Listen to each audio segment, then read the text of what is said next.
Hi friends, வணக்கம் and welcome to my channel nuclear family. I hope எல்லோரும் நல்லா இருப்பீங்கன்னு நம்புகிறேன். உலகத்தில் வாழும் எல்லா மனிதர்களுக்குமே ஒவ்வொரு விஷயத்தில், அதுவும் பிடிக்காத விஷயம் நடக்கும்போது ரொம்ப கோபப்படுவாங்க. அந்த கோபத்தை நம்ம எப்படி கட்டுப்படுத்தலாம், அதுக்கு என்ன பண்ணால் கோபம் குறையும், அதுக்கான டிப்ஸ் தான் இன்றைக்கி நான் உங்களோட ஷேர் பண்ணியிருக்கேன். நம்ம சேனலை ஃபர்ஸ்ட் டைம் பார்க்குறவங்க சப்ஸ்கிரைப் பண்ணுங்கள். வீடியோவை ஸ்கிப் பண்ணாமல் கடைசி வரைக்கும் பார்த்துட்டு லைக் பண்ணுங்கள். உங்களோட ஒவ்வொரு லைக்கும் எனக்கு ரொம்ப மோட்டிவேஷனாக இருக்கும். இப்போது வீடியோக்குள்ளே போகலாம். கோபத்தை கட்டுப்படுத்துறதுக்காக முதல்ல செய்ய வேண்டிய விஷயம் மௌனமாக இருக்கிறது. கோபம் வந்ததுமே நம்ம பேசுவதை நிறுத்திக்கணும். கோபமாக பேசுகிற வார்த்தைகள் யாருக்குமே நன்மை செய்யாது, நம்மளையும் மற்றவங்களையும் காயப்படுத்தும். கோபம் வந்த நிமிஷம் நம்மளை நிலையாக வைத்திருக்கும் ஆயுதம் மௌனம். மௌனமாக இருக்கிறது மூலமாக நமக்கு நல்லா சிந்திக்கிறதுக்கு டைம் கிடைக்கும். அதே மாதிரி மௌனமாக இருக்கிறது மூலமாக கோபத்தை கட்டுப்படுத்திக்கலாம். மௌனமாக இருப்பதே ஒரு நல்ல பதில். நம்ம மனசாட்சிக்கு ஏற்ற மாதிரி பேசணுமா இருந்தால் முதல்ல மௌனமாக இருக்கணும். மௌனமே மன அமைதிக்கு ஒரு பெரிய வழிகாட்டி. எது பேசுகிறதுக்கு முன்னாடியும் சிந்திக்கிறதுக்கு மௌனம் தேவை. அடுத்த முக்கியமான விஷயம் பொறுமையாக இருக்கிறது. கோபம் கொள்ளாமல் பொறுமையாக இருக்கிறவங்க தான் உண்மையிலே பலசாலி. பொறுமை தான் நம்ம மனசில் ஆழமான நிலை.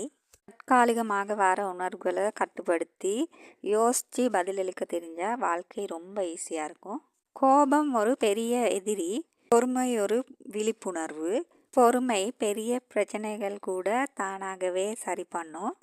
பொறுமையே இல்லாதவங்க வாழ்க்கை அடிக்கடி சிதறிவிடும். அதனால் பொறுமையை நம்ம நண்பனாக வாழ்க்கையில் ஏற்றுக்கணும். அடுத்த முக்கியமான விஷயம் கோபத்தை கட்டுப்படுத்துறது. கோபம் மற்றவங்கள தண்டிக்கிறதுக்கு முதல்லையே நம்ம உள்ளே இருந்து நம்மளை அழிக்கும் நஞ்சு. நம்ம கோபப்படும் போது அந்த உணர்வு நம்மக்கிட்டே இருந்து நம்மளையே அழிக்கும். மன அமைதியை மட்டுமல்ல, உடல் நலத்தையும் கெடுக்கும். மனசுக்குள்ளே கோபம் இருந்தால் நம்ம உடம்புக்கும் தீவிரமான பாதிப்புகள் ஏற்படும். இதனால் நமக்கு பல நோய்கள் வரும். அதனால் கோபத்தை கட்டுப்படுத்துவது மிக அவசியமானது. மன்னிக்கிறதுக்கே பெரிய பலம் தேவை. நம்ம உடம்பையும் மனசையும் பாதுகாக்கிறதுக்காக கோபத்தை விட்டுவிடணும். அடுத்த முக்கியமான விஷயம் மன்னிக்கிறது. மன்னிக்க தெரிஞ்சால் சுதந்திரமாக வாழ முடியும். மற்றவங்க செய்கிற தவறுகளை மனசில் வச்சுக்கிட்டு நம்ம ரொம்ப கோபப்படுவோம். அந்த தேவையில்லாத நினைவுகள் நம்மளை கோபப்படுத்தும். மன்னிப்பதன் மூலமாக அந்த தேவையில்லாத கோபத்தை விட்டுவிடலாம். தவறு செய்தவர்களை மன்னிப்பதன் மூலமாக நமக்கு ஒரு பெரிய நிம்மதி கிடைக்கும். நம்மக்கிட்ட இருந்த ஒரு பெரிய சுமையை இறக்கி வச்ச மாதிரி இருக்கும். மன்னிக்கும் போதே கோபமும் நம்மளை விட்டு விலகி போயிடும். அடுத்த விஷயம் தன்னையே கவனித்தல். தன்னையே கவனிக்கும் போது நமக்கு கோபம் ஏன் வருது, அது எப்படி வருது, என்னத்துக்கு வருதுன்னு நம்ம உணர்வோம். அது ஆசையா இல்லைன்னா உரிமையா, இந்த கேள்விகளுக்கு நமக்கே பதில் கிடைக்கும். தன்னை கவனிக்கும் போது உணர்வுகள் வெளியே வராமல் தடுத்து மனசுக்குள்ளே புரிஞ்சு கொள்ளும். நம்ம மனசுக்குள்ளே வரும் கோபத்துக்கு நம்மளே பதில் சொல்லணும்.